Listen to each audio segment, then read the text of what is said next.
Well, good afternoon and welcome to Word for the Day. It's Christmas Eve today, and so we can finally begin all those Christmas observances and celebrations we've been saving up ever since we entered Advent at the beginning of December.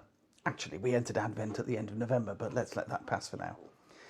We can have as much of our Christmas as I'm afraid the current series of challenges and crises will allow us to have.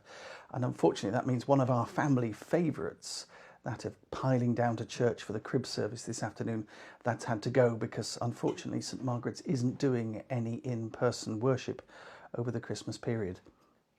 Everything has moved online, including the crib service, which this evening is being scheduled at 5 o'clock. So if you want to catch that, please do tune in at 5 o'clock and you'll see Nathan and the gang. Well, I've seen some of the clips and it's going to be quite entertaining. What hasn't changed for us as a family is that straight after that, we would normally pile back home and settle down to watch one of our favourite Christmas films. And that's what we're going to do this year. And here's the film. It's the wrong way up. It's The Muppets Christmas Carol. And we will settle down and enjoy watching Kermit and Miss Piggy and the rest as they retell that wonderful Charles Dickens story, A Christmas Carol. And we'll get to see Michael Caine as Scrooge, as the Victorian businessman who discovers, because of the visits of the ghosts of Christmas past and present, just how bad a life he's been leading and what the consequences of his neglect and uncaring approach has led to in the lives of people he knows and people he doesn't. And then, of course, the ghost of Christmas Still to Come makes clear that his doom, his eternal doom, is pretty much certain.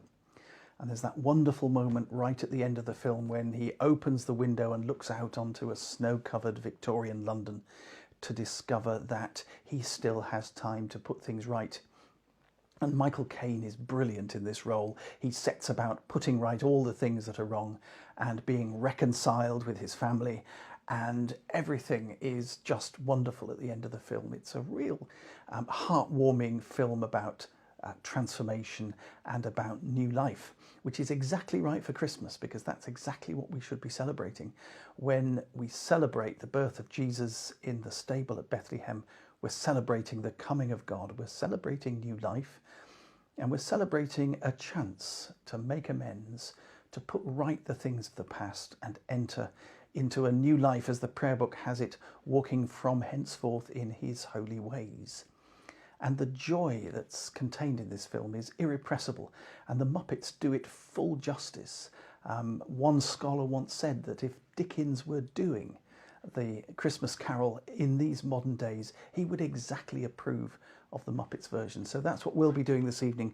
We'll be sitting down to watch the Muppet Christmas Carol.